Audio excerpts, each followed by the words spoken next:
ফেরেশতা বলে মওলা বঙ্গোপসাগরে এত পানি, তোমার এগুলার দিকে নজর নাই?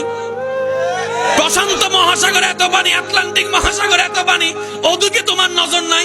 ওদিকে একটা ফেনীর ভিতরে, গ্রাম একটার ভিতরে যাই নামাজে বৈশা একটা মানুষ কান্না করে, এক ফোঁটা পানি পড়ে কলের থেকে, পানি ওয়াসার পানির মতো। তুমি ওদিকে তাকায় আছো, ব্যাপার কি? রব বলে যে যা, ওর পানি চোখ থেকে পড়ার আগে একটা সবুজ বাটিল এ পানি সবগুলো সংরক্ষণ কর, পানিগুলাকে নষ্ট হতে দিস না। সুবহানাল্লাহ। এবার ফেরেশতা সেই পানিগুলাকে সংরক্ষণ করে রবের দরবারে জিজ্ঞেস করে, ইয়া রব্বুল আলামিন, এই চোখের পানিগুলা কোথায় নিয়ে যাব? রব্বে করিম বলে, জান্নাতের মধ্যে নিয়ে রাখে যাও, জান্নাতের মধ্যে গিয়ে রেখে দাও, জান্নাতের মধ্যে গিয়ে রেখে যাও। যেদিন আপনি জান্নাতে যাবেন সেদিন আপনার চোখের পানিটা আপনাকে ফেরত দেওয়া হবে। আপনি অবাক হয়ে বলবেন, আমি বন্ধুর জন্য কান্না করেছি, কারো কোনো মনে নাই, বান্ধবীর জন্য কান্না করেছি, সেটা কখনো স্মরণ রাখা হয় নাই, আমি মেয়ে তো গণজন করেছি কান্না, কেউ তো আমার স্মরণ রাখে নাই। মওলা তোমার জন্য জীবনে এক দুইবার কান্না করেছি, সেই পানিটাও তুমি সংরক্ষণ করে রেখে দিয়েছো। সুবহানাল্লাহ।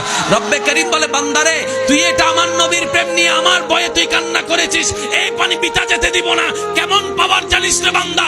এই এক ফোঁটা আশিকের চোখের পানি যদি জাহান্নামের আগুনের মধ্যে দেওয়া হয়, ওই জাহান্নামের আগুন পর্যন্ত এই পানির সামনে নিভে যেতে বাধ্য হয়ে যাবে।